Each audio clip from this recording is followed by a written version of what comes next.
Hello, happy Diwali मेरे dear. और हम लोग Indian polity class next class की तरफ चल रहे हैं। भारतीय संविधान के अनुसूची। Please subscribe my channel, like and share please. और आज आप लोगों के लिए बहुत खुशी की बात है कि आप जल्दी आपका हिस्ट्री का क्लास आपके में यहाँ चालू होने वाला है इंडियन जीएस क्लास में। तो आप इंडियन जीएस क्लास में आपका बहुत बहुत स्वागत है। और प्लीज सब्सक्राइब माय चैनल। और आप एसएससी सीजीएल की तैयारी कर रहे हैं, आप एसएससी आप रेलवे के एस्पिरेंट हैं, या आप एसएससी एलडीसी की तैयारी करें, तो आपके लिए सबसे बेहतर है ये एनसीईआरटी के पैटर्न पर आधारित है। इसके बाद आपको कोई पन्ना पलटने की कोई जरूरत नहीं है डियर। चलिए डियर, हम लोग क्या करते हैं, भारतीय संविधान की अनुसूचियां। तो जिस समय संविधान का फॉर्मेशन हुआ था उस समय मूल संविधान में 8 अनुसूचियां थी, वर्तमान में 12 अनुसूचियां हैं। तो सबसे पहले इंपॉर्टेंट होता है कि अनुसूची के बारे में हम लोग जान रहे हैं। इंपॉर्टेंट फैक्ट जो एग्जाम में पूछता है, प्रश्न बनता है इससे। भारत के मूल संविधान में कितनी अनुसूचियां थी? तो भारत के मूल संविधान में 8 अनुसूचियां थी। वर्तमान में कितनी अनुसूचियां है? तो वर्तमान में 12 अनुसूचियां है। ये सबसे इंपॉर्टेंट होता है, 12 अनुसूचियां वर्तमान में है हमारे संविधान में। भारत के नए राज्य का गठन का प्रावधान कौन सी अनुसूची में? एग्जाम में पूछता है, प्रश्न बनता है कि भारत के नए राज्य का गठन, जो नए राज्य का गठन होता है, तो संविधान के कौन सी अनुसूची में इसका उल्लेख मिलता है? ये काफी इंपॉर्टेंट है। ये प्रथम अनुसूची का नाम आता है। प्रथम अनुसूची में नए राज्यों के गठन का प्रावधान है। सेकंड क्वेश्चन, भारतीय संविधान के 9वीं अनुसूची किस संविधान संशोधन में जोड़ा गया था? एग्जाम में पूछता, जब मैं बिहार दरोगा का एग्जाम दे रहा था तो ये सवाल था। तो आपको जब आप हाई लेवल की तैयारी करते तभी आप लो लेवल का एग्जाम आपसे निकल सकता है। कहते हैं इंसान के सफल होने के लिए कोई शॉर्टकट नहीं होता, आपको पूरा पढ़ना पड़ेगा। एनसीईआरटी के पैटर्न पे आधारित किताब पढ़ना पड़ेगा। तो आपका 9वीं अनुसूची जो है, प्रथम संविधान संशोधन, जो कि आपका 1951 में हुआ था। प्रथम संशोधन 1951 में आपका 9वीं अनुसूची को जोड़ा गया था। ये काफी इंपॉर्टेंट क्वेश्चन है। होता है कि इंग्लिश भाषा को संविधान की 8वीं अनुसूची में शामिल नहीं किया गया है। संविधान की 8वीं अनुसूची में भाषाओं का उल्लेख मिलता है, लेकिन भारत में अंग्रेजी, जो कि इंग्लैंड की भाषा थी, अंग्रेज की भाषा थी, उसको भारतीय संविधान में मान्यता प्राप्त भाषाओं की सूची में शामिल नहीं किया गया है। सबसे इंपॉर्टेंट क्वेश्चन है, ये पूछता है एग्जाम में, प्रश्न बनता है। एसएससी के जो स्टूडेंट है उनके लिए सबसे बेटर है ये क्वेश्चन कि भारत में आपको 4 ऑप्शन दे देगा, एग्जाम में आपको 4 ऑप्शन देगा, कौन में से कौन सी भाषा भारतीय संविधान में मान्यता प्राप्त नहीं है? उर्दू, संस्कृत, हिंदी, अंग्रेजी। आपको अंग्रेजी में टिक मारना है क्योंकि अंग्रेजी भाषा को मान्यता प्राप्त नहीं किया गया है। राज्य भूमि सुधार अधिनियम को संवैधानिक सुरक्षा प्रदान किया गया तो 9वीं अनुसूची में। ये काफी इंपॉर्टेंट एग्जाम में पूछता है कि जो आपका भूमि सुधार है, राज्य भूमि सुधार अधिनियम को संवैधानिक सुरक्षा कब प्रदान किया गया? तो 9वीं अनुसूची जो है वो संविधान की जो है आपका भूमि सुधार से संबंध रखती है। ठीक है। और लास्ट क्वेश्चन सबसे इंपॉर्टेंट, ये इंपॉर्टेंट क्वेश्चन जो एग्जाम में पूछता है, प्रश्न बनता है इससे। भारतीय संविधान की अनुसूचियां, मतलब कि दल बदल विरोधी कानून 10वीं अनुसूची में शामिल किया गया। 52वां संविधान संशोधन 1985 को ये जोड़ा गया था, परंतु 91वां संविधान संशोधन अधिनियम 2003 के द्वारा संशोधित किया गया। ये काफी इंपॉर्टेंट क्वेश्चन है, प्रश्न बनता है यहाँ से कि दल बदल विरोधी अधिनियम कब, कौन सा संविधान संशोधन में पारित हुआ था? तो दल बदल विरोधी अधिनियम जो था वह 52वां संविधान संशोधन में पारित हुआ था। इनका डेट था 1985 इनका डेट था। तो ये संविधान के 10वीं अनुसूची में शामिल है, दल बदल विरोधी अधिनियम 10वीं अनुसूची, 52वां संविधान संशोधन 1985 को। लेकिन एक और संविधान संशोधन होता है 91वां संविधान संशोधन 2003 ईस्वी को। इसे संशोधित किया गया, उसे रिफॉर्म्स किया गया। समय समय पर संशोधन होते थे, रिफॉर्म्स होता है। सबसे इंपॉर्टेंट क्वेश्चन ये आपका है, सरकार द्वारा जो शुल्क लगता है, सरकार द्वारा जो टैक्स का प्रावधान है, वह संविधान की 7वीं अनुसूची का नाम है। ये काफी इंपॉर्टेंट है।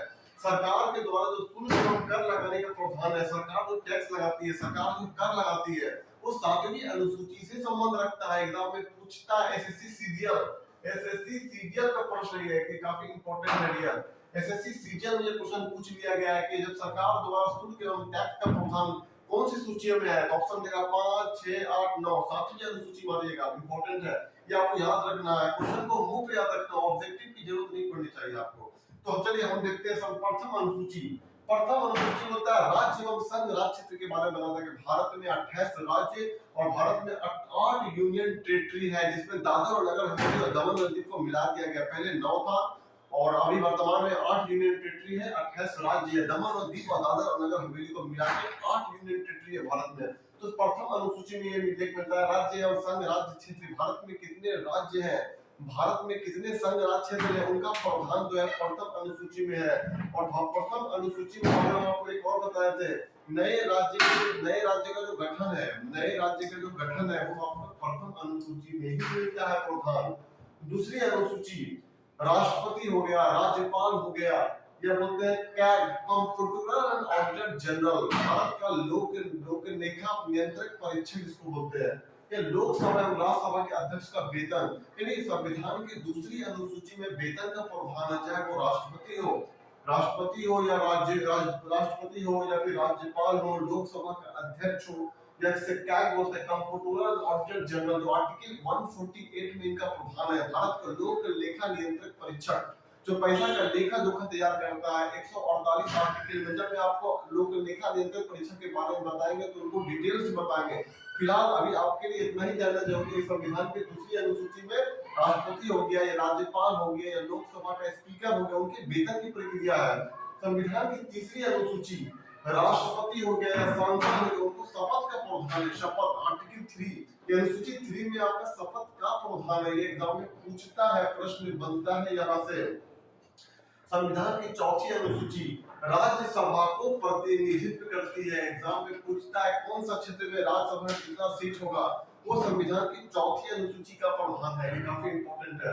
राज्यसभाओं को प्रतिनिधित्व करती है चौथी अनुसूची। कौन सा संघ राज्य क्षेत्र में राज्यसभा की कितनी सीट होगी, वो चौथी अनुसूची को मान्यता देता है। संविधान की पांचवी अनुसूची अनुसूचित क्षेत्र एवं जनजाति क्षेत्र के प्रशासन के नियंत्रण के बारे में बताया गया। जो भारत में अनुसूचित क्षेत्र है, अनुसूचित जनजाति क्षेत्र है, उनके प्रशासन व्यवस्था के बारे में बताया गया। पांचवी अनुसूची ये सबसे वीवीआई अनुसूची, एग्जाम में पूछता है, प्रश्न बनता है यहाँ से।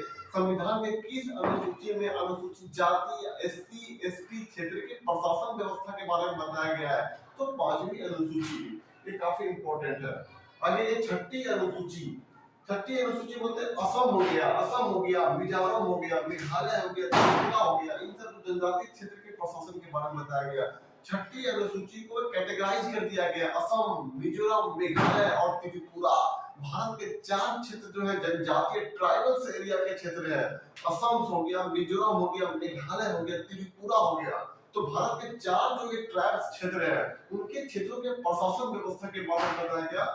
आपको छठी अनुसूची के बारे में होता है, जबकि पांचवी अनुसूची भारत क्षेत्र में जो एसटी और एससी है, उनके क्षेत्रों के जो प्रावधान है और उनके बोलता है कि उनके प्रशासन व्यवस्था के बारे में बताया गया। तो वो पांचवी अनुसूची, लेकिन छठी अनुसूची को कैटेगराइज कर दिया गया, असम, मिजोरम, मेघालय, त्रिपुरा।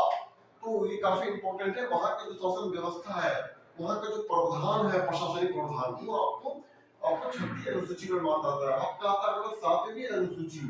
सातवीं अनुसूची में है आपका सूची का बंटवारा है, संघ सूची, राज्य सूची और समवर्ती सूची। संघ सूची जो होती है उसको कानून केंद्र सरकार बना सकती है, और आपका जो राज्य सूची होता है उसमें जो कानून होती है वो राज्य सरकार बना सकती है। समवर्ती सूची कुछ ऐसे सब्जेक्ट होते हैं जो केंद्र के भी होते हैं, राज्य के भी होते हैं, जैसे एजुकेशन हो गया, न्यूज़पेपर हो गया, यूनियन हो गई, और इन्वायरमेंट हो गया, और होता है कि बच्चे का पालन पोषण हो गया। ये सब समवर्ती सूची का सब्जेक्ट होता है। तो इन पे कानून जो होती है केंद्र सरकार ही बना सकती है, लेकिन ये समवर्ती सूची के सब्जेक्ट है।